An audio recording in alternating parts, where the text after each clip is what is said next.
Hi everyone, we're going to do another video now. We're going to meet Stan, who is a trucker, and we're going to find out how being a trucker can work into the nomadic life. Of course, every trucker is a nomad in a sense, but to become a true nomad and how you can fit it all in and make it all work out, we'll find all about that today. So let's meet Stan and get going from there.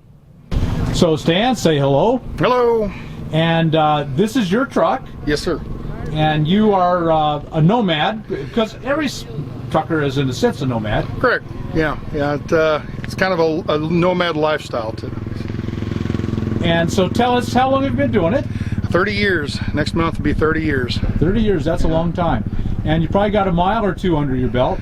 Yeah, about 4.5 million miles. That's quite a few. Yeah. And so how did you get started in trucking? Split up with the wife and decided I needed a job, so I started driving a truck, and after several weeks of out on the road, I thought, well, I'll come back and get an apartment. And after a few attempts of trying to find an apartment, I realized I don't have time to find an apartment, let alone live in an apartment. Why don't I just live in the truck? So I did that. Now, it's a money saving issue, and then next thing you know, I'm in it for years. I was making quite a bit of money, but I realized I didn't have to spend it on a stick and brick home. I could live out on the road and either not work as much or work enough and save money. So that's what I decided to do. And there's been times where I had an apartment or a girlfriend or something, but for the most part, I lived on the road pretty much all the time. And worked my way up to where company driver, then owner operator, and eventually started my own business and did that for about 9 years and did pretty good money wise with it. But the stress is just, it just wears on you, wears on you, and wears on you. Being your own, running the business itself. Running the business. The driving is one thing, but the driving and the paperwork and the legal documents that you have to file with the government and tax, fuel taxes and all the stuff that you have to do, plus customers. So I decided to back off that and sell that truck and trailer and tried a different approach. And that's why I went with this type of a truck, because I don't have to do all the bookwork, the administrative part of the driving or the business. So now I just drive, and I can go from wherever in the country if I decided I want to take some time off, which I couldn't do when I run my business. I was busy all the time. So now if I want to take some time off, like the RTR here, I can take some time off, and nobody's barking at me about it. You got to come back to work right now. So I've kind of got the best of both worlds. I'm working, but I'm free. Well, Take us through the sequence. A guy, one of our listeners is out there, and he or she has decided, I'm interested in trucking. What would be their sequence of events that you would recommend? Okay, first off, you'd have to go to some kind of a school, a truck driving school. Almost no company will hire you unless you have some kind of schooling behind you. When I first started, it was kind of a on-job training, but not anymore. You pretty much have to go to a school of some type. And after you go to the school, they hire you and put you to work in a truck for a year or two or whatever to pay off that schooling. Once that's done, you're free to do what you want. You know, stay with that company or go to a different company. And during that time, when you go to work for these other companies, or once you've got your schooling out of the way, you're much freer to do what you want, travel where you want to go. You just tell them, hey, I want to go to the West Coast or the East Coast, and they'll let you, they'll work with you, I should say. So we would call that as being a company driver. That's a company driver. You've worked for a company. You're just the labor. Right. They have, it's their truck, it's their trailer, it's their everything. You just provide the driving labor. So can a guy make pretty good money at that? If he gets a CDL, he gets that paid off, can he make pretty good money at that? You can make anywhere from $30,000 to $80,000 doing that, depending on what kind of work you do and what kind of company. A year, yes. If you want to drive a lot, you can make more. Yeah, and if you go to work for certain companies, pay better. Some companies are union, You know, if you want to go that route. Others, if you want a big, fancy, pretty truck, you probably won't make as much. If you want just a regular run-of-the-mill truck, and the money's more important, you can do that. It's you get to choose your path that way. You can go whichever way you want. But and of that money, because you're just a company driver, most of that is yours to keep. It's all yours to keep. Other than taxes, yes, but it's all yours to keep. So because they're providing everything, you're not burning your gas. Yeah, it's just a job, just like working down at the 5 and Dime. So if you do that hard for a few years, you could save up some money, and then would you consider buying your own truck?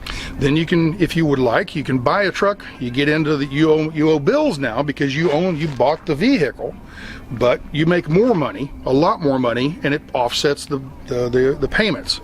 You can buy a truck, and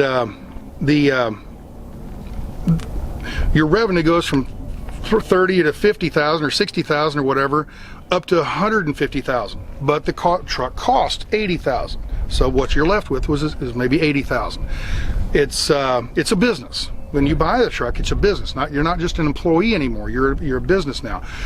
So you operate that way, but the rewards are bigger, but the risk is bigger too. So you balance that out if that's something you'd like to do. So if there's assuming you have average luck, you don't have tragedies or some problem, the truck doesn't blow an engine or whatever. Right. Do you think you would make more as an owner-operator? Oh, definitely. You definitely would. Yeah. So the rewards are better. The rewards are better, but there's more risk too because you're into debt. You're into debt because you bought the truck and you have the debt on. Unless you buy the truck cash out, but nobody can do that probably, especially if you're starting out. So you're an owner-operator now. Mm-hmm. You've done them all, and so the other one is you are a company driver, or a owner-operator, or you own and run your own company. Right. So that's kind of the three ways of doing this, and you've done them all. Right. I've been a company driver for the first half of my career, for the first 15 years roughly, and then I bought a truck in 90, it doesn't matter, 99 I think it was. I bought a truck, leased on with a friend of mine, and worked for him, and I made much better money, and just progressed, and next thing you know, I started a company, and then I own, not only as a company driver or an owner-operator who just owns the truck but leases to a company, that's an owner-operator, or you can be the company owner, which you drive the truck, you own the truck, and you business the truck, and you own the whole 100% of it. That's a lot of work if you want to do that, okay? But the rewards are great. If you get other people, the pie is only so big. You cut the other slices and get them out of there, you get the whole pie. And that's what I did for 10 years or 9 years. And it's very satisfying. You can tell somebody I own the business. It's very, you feel good doing that. But there's other times the stress and the headaches and the 3 a.m. phone calls that just drive you mad. So I did that for a long time, and you finally burn out. If you're running as hard as I did, I'm not a lot of miles, but the workload is very high, and you can kind of burn out on that. So that's what, about a year ago I started burning out, and I realized it, and that's I came across your website and other people's websites and realized there's another way. So I sold that company, put the money in the bank, bought a little bit older truck, but a much bigger truck, more of an apartment, more of an RV. Big truck. It's like an RV. So I live in this as an RV. And so it's kind of a happy medium. It's not full truck. I'm not full trucking. I'm not full retired. I'm kind of in that middle zone right now. And I'll do that for happier. I'm a much happier. You didn't want to meet me a year ago. I was a grump. I was the get off my yard kind of guy. Yeah, I am a much happier guy. Much more. My blood pressure went down about 10 points just by changing the lifestyle. Right. So. But you're still making pretty good money. Yes. I'm back to the owner-operator money, not the owner of the company money. Right. So I backed up a little bit. And I'm glad I did the business, because that's my nest egg, so to say. That's my retirement plan, and it's in savings, and And anyway, we won't get into that, but you have, I have the money now, and now I have the freedom to go, and I'm only 52. So, I mean, if I would have got this attitude better in my younger days, I might have been able to retire at 42. Right. And then, you know, so I'm not completely retired. I do like to work. I don't want to sit on the back porch. I do want to keep busy doing something. And so this is a kind of a transition from the really hard workload to the medium workload to eventually retirement, walk away from it all. And that's, I'm kind of hoping 4 or 5 years I'll be done with it and never turn a key again. Right. But so the money is there, and if you're willing to do the work and saving it and saving the money, of course. Right.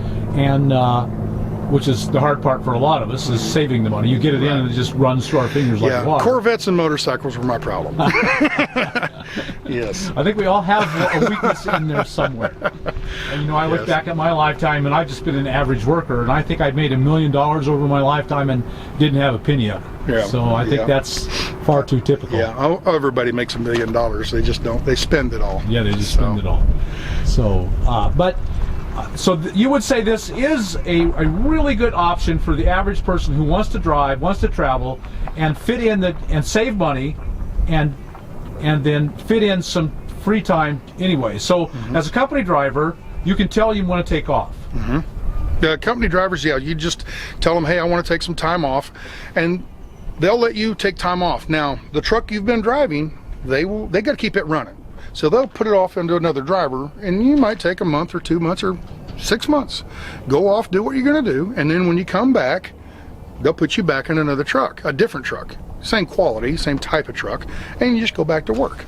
I never did that. I was always, after that almighty dollar, I go, go, go, go. Now, if I had to do over again, I might have changed and done a little different style back when I was younger. I wish somebody would have talked to me when I was younger, don't we all? Yeah. So if you want to work 9 months out of the year and travel 3 months out of the year, that's really a very good job for that. You could do that. Yes, it's you think of it kind of as work camping. Make your money and then go play. Right. Make your money and then go play. And you could do that in this kind of trucking or this kind of a job or lifestyle. You can do that. And trucking is, a lot of drivers, we joke around. It's not a job. It's a lifestyle. You know, like bikers, that's a lifestyle. Like RVing, that's a lifestyle. Well, trucking, it's a lifestyle. It's different than your 9 to 5, sitting in traffic all day, go to work, and sit in traffic, coming all the way back home. And like you say, go home, lock yourself in a box, and don't know anybody. You know, I've met so many people here. I've been have a great time. Yes, I've had a great time here, and it's only half done. It's the first week. Almost over, yeah. And so let's say you wanted to do that, and then make the next steps. Say you work 4, 5, 6, 7, 8 years, whatever. You save the money, and then you buy your own truck, become the owner operator. Then the money is much better. Yes, the money gets can increase quite a bit. Like I said, the risk could be there, you know, because you're buying something, and if it breaks, you got to fix it, unless it's warranty, of course. But and there's all kinds of different jobs, types of. You can go to work as a company, and then they have lease options. I don't recommend them. They have purchasing options. That worked for me one time. It worked fine. I bought a truck through a company. I let them finance it. It worked great. That's the first truck I owned was like that. But if you buy a truck, you've got the bills, but you've got a much bigger piece of that pie we were talking about. That slice of that pie is a much bigger part. Or your part's much bigger now, so you can afford the truck and the trailer and the fuel and the truck, the trailer, and the tires and the oil changes and all the bills that come with a truck. You're not going to go out there and just work one week and then take off the rest of the year. It's not that kind of a job. 9 months, yes, or 6 months, take a month off, and then 3 months later take a month off, or work all 9 months and take the whole winter off. Go to the Bahamas, whatever you want to go do. Right. You can do what you want that way, or go live in a van for the winter. Come down to Arizona and live in a van in the wintertime. Would it be practical to be an owner-operator, work 9 months, and then take 3 months off and live in the tractor? Probably not. Well, unless you save during those 9 months and keep enough money for the payments, because Right. $2,000 payment comes around every month. Now, if you save that money up and you want to take off, yeah, the companies, they don't care, because it's not their truck and it's not their bill. If you want to take off, then hey, no problem at all, and you go live in your truck. Yeah, you could do that easily. Yeah, but you have to be disciplined during those 9 months to save the money. But another option, didn't think about, I've met several people that are in their job, have retired, police officers. They're 20-year pension, 30-year pension, and they want to go travel. They grab the wife, they throw them in a truck, and they go see the country. Now, it's a little harder in a truck, because a lot of times you can't get a truck into Yosemite. You can't get a truck into Yellowstone. But you could get close and then maybe rent a car or something like that. And with Uber and all that kind of stuff nowadays, you can move around, whatever. But that's another option. It's just somebody that has they're done with their regular career. This would be a secondary career, and it's an RV lifestyle that somebody else pays for. That's another thought. But probably the most realistic way to make this really pay off for you is to get your CDL with someone, stay with the company however long it took to buy your truck, assuming a reasonable amount of good luck, become an owner-operator, work for 10, 15 years, retire, and then do absolutely whatever you want. Is that a viable option? That was very viable. If I would have used that from day one, I could have done it in about 15 years instead of the 30 years. But yeah, most of the money that I have saved up has been in the last 10 to 15 years. The first 10 or 15 years, I goofed around a lot, chasing the girls, I do. Yeah, I think a lot of us out there will understand that.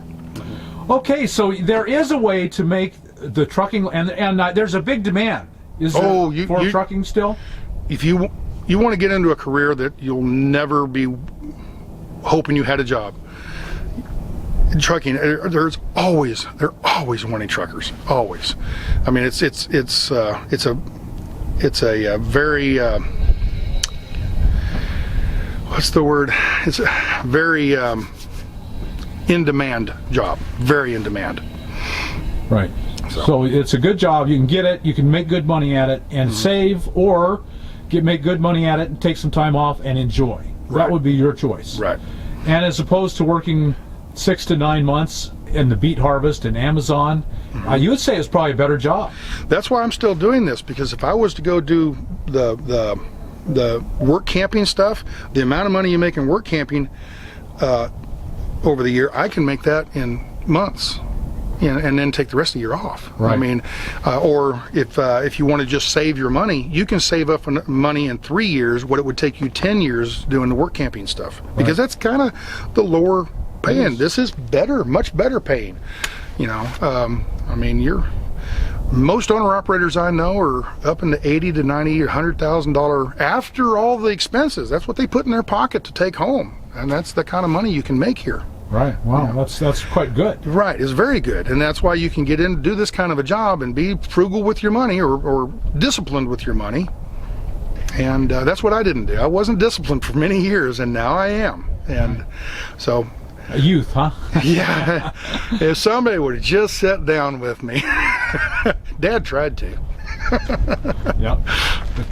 Now he looks pretty smart. Yeah. Dad's been retired for many years, and he's smart with his money. So, can the average person become a truck driver? You have to be fit. The jobs are there. Will they have the skill? Little bitty 100-pound lady. No problem. And a lot of the newer trucks have automatics. So as far as the shifting, you forget about the shifting. It's an automatic truck.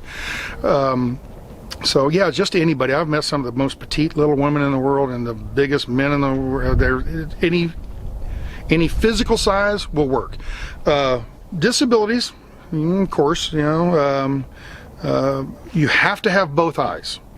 You can get a driver's license with one eye. You can't get a CDL with one eye. You have to have both. You get something in your eye, and that was your good eye, and you can't see out of this one. You have to have good eyesight. and blood pressure and all that has to be within norms, that type of thing. So is there a yearly physical or annual? Every 2 years. Every 2 years. Every 2 years, but once you get older and you might get high blood pressure, then they turn it into a 1 year. And if you have bad enough health or a physical, whatever, they might only do a 3-month physical. But most of it's, especially the healthy people, 2 years. 2 years. Okay. 2 years physical. Right. So is there a temperament that it wouldn't work for? Road rage. Road rage, yes. No, I guess you got to be pretty patient. Yeah, you just realize that most people don't understand trucks, and they cut you off. You have no control over them. So very defensive driving. Very defensive driving. Police have told me, says, "Hey, you should have known better. You're a professional. You should know better." So yeah, you have to be. You don't have to be mild-mannered or anything like that, but just realize that it's a large truck. It doesn't stop on a dime, and people don't realize that. Right. And there's a lot of times I gotten so screaming mad at people, but what can you do? So you just water off a duck's back. Right. Yeah. You have to learn to do that. But that's in any job. It's in any occupation. You can be a plumber and somebody's nagging at you, and it's the same as somebody cutting out in front of you in a truck. So every occupation has you have to do your due diligence, I guess. Okay, well, why don't we take a look inside the rig and see what it looks like in there?